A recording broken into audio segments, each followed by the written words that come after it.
야고보서 1장 19절. 내 사랑하는 형제들아, 너희가 알지니 사람마다 듣기는 속히 하고 말하기는 더디하며 성내기도 더디하라. 사람이 성내는 것이 하나님의 의를 이루지 못함이라. 그러므로 모든 더러운 것과 넘치는 악을 내버리고 너희 영혼을 능히 구원할 바 마음에 심어진 말씀을 온유함으로 받으라. 너희는 말씀을 행하는 자가 되고 듣기만 하여 자신을 속이는 자가 되지 말라. 누구든지 말씀을 듣고 행하지 아니하면 그는 거울로 자기 생긴 얼굴을 보는 사람과 같아서 제 자신의 보고 가서 그 모습이 어떠했는지를 곧 잊어버리거니와. 자유롭게 하는 온전한 율법을 들여다보고 있는 자는 듣고 잊어버리는 자가 아니요 실천하는 자니 이 사람은 그 행하는 일에 복을 받으리라. 누구든지 스스로 경건하다 생각하여 자기 혀에 재갈 물리지 아니하고 자기 마음을 속이면 이 사람의 경건은 헛것이라. 하나님 아버지 앞에서 정결하고 더러움이 없는 경건은 곧 고아와 가부를 그 환난 중에 돌보고 또 자기를 지켜 새 속에 물들지 아니하는 그것이니라. 아멘. 오늘 본문 22절 말씀에 보면 너희는 말씀을 행하는 자가 되고 듣기만 하여 자신을 속이는 자가 되지 말라. 믿음과 행함에 대한 이야기이지요. 야고보서는 행함을 강조하는 책이라고 우리는 알고 있습니다. 맞습니다. 기독교 역사 1500년 동안 행함이 강조되어 있었습니다. 예수를 믿으면 뭔가 도덕적으로 의로운 삶을 살아야 된다는 이야기죠. 정직하고 거룩하고 깨끗한 삶을 살아라. 이 정도까지 행함을 요구하면 그것은 정말 아주 탁월한 은혜이지요. 그러나 그 중세 시대를 암흑기라고 이야기하고 있는데, 암흑기 시에는 사람들이 문자를 알 수 없었습니다. 성경 말씀을 몰랐습니다. 그래서 교회에서 이제 렉셔널이라고 성서일과 주는 그 말씀 그것만 어떻게 간신히 기억하고 그 정도 수준이었습니다. 가톨릭 교회에서 죄를 용서받는 방법은 고해 성사라는 그런 제도를 통해서 용서를 받습니다. 우리는 하나님 앞에 나와서 직접 회개하고 하나님께 용서해달라고 간구하지만 가톨릭 교회 신도들은 신부님에게 가서 고해 성사를 하고 신부님이 네 죄가 용서받았다 그런 선언을 하면 기쁘고 즐겁게 돌아옵니다. 나 죄는 이제 용서받았어.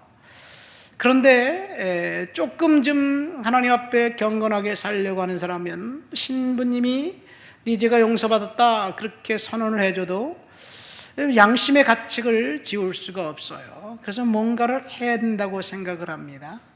그래서 신부님이 고해성사를 하면서 이제 가서 성경을 읽으세요, 시편을 묵상하세요, 아니면 구제를 하세요, 이런 저런 이야기를 이 보석의 증거로 이제 제시합니다. 그러면 그것을 행하면서 죄를 용서받았다는 그런 확신을 갖게 됩니다. 자, 그런데 이것이 믿음이 아니라 행위를 통해서 죄를 용서받고자 하는 거죠. 그래도 마음에 찜찜합니다. 뭔가 행동을 해야 되겠다고 생각합니다. 이 로마에 가면 라테란 성당이라는 그 성당이 있습니다. 이 콘스탄틴 대제의 어머니, 기독교를 공인한 황제지요, 헬레나가 예루살렘의 성지에 갔다가 베드로 빌라도의 계단, 예수님이 재판받을 때 그 빌라도의 계단을 떼어가지고 로마로 갖고 와서 성당을 만들었어요. 그리고 그 빌라도의 계단을 무릎으로 기어 올라가면 죄를 용서받는다라는 그런 전통이 생겼습니다. 그 계단 여기저기 아직도 예수님의 피의 흔적이 있대요. 사람들이 그 피를 키스하면서 무릎으로 올라가고 그리고 그러면 죄를 용서받는다는 어떤 그런 가르침. 그래서 루터가 27살에서 30살 정도 된 루터가 죄를 용서받기 위해서 유리 파편이 흩어져 있는 그 라테란 성당을 수없이 많이 걸어 올라갔지만 죄를 용서받기는커녕 마음속의 양심의 가책은 여전히 지울 수가 없었습니다. 인간의 행동으로 죄를 용서받을 수 없다는 사실을 알게 되면서 절망하고 있는데, 자신과 같이 비슷한 갈등을 했던 사람을 성경에서 발견합니다. 그 사람이 바로 바울입니다. 오라 나는 곤고한 자로다. 누가 이 사망의 몸에서 나를 건져내랴. 바울을 만나고 그리고 믿음으로 구원받았다는 그 사실을 알게 되면서 이제 오직 성경, 오직 믿음, 오직 은혜라는 진리를 발견하고 종교를 기억합니다. 자, 이렇게 이제 오직 믿음이 중요하다는 사실을 알게 되었습니다. 그 이유는 중세시대 가톨릭 교회에서 신도들을 통해서 이 사기를 쳤어요. 육아증권 면죄부를 판매하면서 돈을 가지고 죄를 용서받고 천국에 갈 수 있다는 그런 그 설교를 했습니다. 유엔에서 티젤이라는 사람의 이제 면죄부를 팔면서 설교했던 설교문이 아직도 남아 있어요. 그 내용은 이렇습니다. 그대들의 돌아가신 부모님을 비롯한 다른 이들의 목소리가 들리지 않는가? 그대들은 나에게 자비를 베풀어다오. 나에게 자비를 베풀어다오. 이곳에서 우리의 중한 형벌의 고통을 당하고 있다. 너희들이 원한다면 얼마 안 되는 돈을 희생하는 것만으로 우리를 여기서 구해낼 수 있을 것이다. 울부짖고 간청한다는 이야기예요. 이 얘기를 들으면 헌금 안 할 사람이 어디 있겠어요? 이 사기를 친 거예요. 그래서 결국은 그 사건이 종교개혁의 빌미가 되었습니다. 500년이 지나고 난 다음에 오늘날 우리의 상황은 어떤가요? 오직 믿음을 너무나 강조한 나머지 믿으면 모든 것이 다 끝났다, 구원받았으면 됐다라는 생각 속에 우리는 사로잡혀 있습니다. 그래서 오늘날 다시 종교를 기억한다면 다시 우리의 믿음의 그 행위를 되찾아와야 되지 않을까 생각됩니다. 어쨌든 사람들은 오늘날 교회를 보면서 지탄하고 이제 손가락질합니다. 교회는 집단 이기주의자들이 모여있는 공동체처럼 보입니다. 세상 사람들이 볼 때 우리 교회처럼 대한예수교장로회 합동 측 보수교단임을 자처하는 교회나 신천지나 아니면 구원파나 이단이나 똑같아요. 그러면서 교회를 폄하하는 것은 우리가 뭔가 믿음의 행함을 보여주지 않았기 때문이 아닌가 생각됩니다. 오늘 본문에 보면 믿음과 행함을 통해서 세 가지를 이야기해 주고 있습니다. 21절 말씀에 보니까 그러므로 모든 더러운 것과 넘치는 악을 내어버리고 너희 영혼을 등이 구원할 바 마음에 심어진 말씀을 온유함으로 받으라. 이 21절은 19절부터 20절까지의 말씀의 결론 부분입니다. 무엇이 더러운 것과 넘치는 악인가요? 19절 말씀에 보니까 더러운 것과 넘치는 악은 화내는 것에 있다는 이야기를 야고보는 지적을 하고 있습니다. 근데 여기서 화를 내지 말라고 이렇게 이야기하잖아요. 화를 낼 수도 있는데 화를 더디 내라, 그런 얘기예요. 이 화를 더디 낼 수 있을까요? slow to anger라고 이야기하고 있습니다. 빨리 화내지 말고 좀 더디해라. 이는 대인관계 속에서 우리에게 이야기해 주는 거지요. 자, 우리가 화내는 것을 더디할 수 있을까요? 조금 1초라도 멈췄다가 화를 내기로 결정한다면 그 사이에 마음이 누워져서 화낼 일은 없을 거예요. 듣기는 속히 하고 말하는 것과 화내기는 더디해라. 이 화내는 것이 더러운 것과 넘치는 악이라는 이야기예요. 그럼 누구에게 화를 내나요? 제 경우를 보면 제가 성도들에게는 절대로 화내지 않습니다. 나를 모르는 사람들에게는 절대로 화내지 않아요. 그럼 누구에게 화내느냐? 나를 잘 알고 있는 우리 아내나 우리 아이들에게 때때로 화를 내요. 왜냐? 내 말을 안 들어준다고 생각하기 때문에 그래요. 그러니까 그들에게 화를 내는 것은 절대로 정당하지 않습니다. 오늘 본문에 보세요.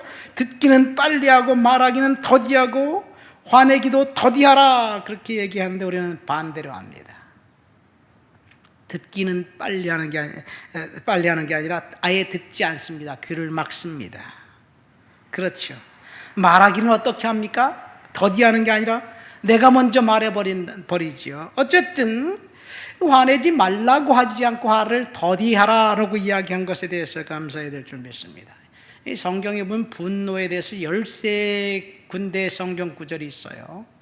이 12군데는 다 분노에 대해서 부정적입니다. 오늘 본문도 화를 내는 사람이 하나님의 의를 이루지 못한다, 그렇게 이야기하고 있으니까 분노는 부정적이에요.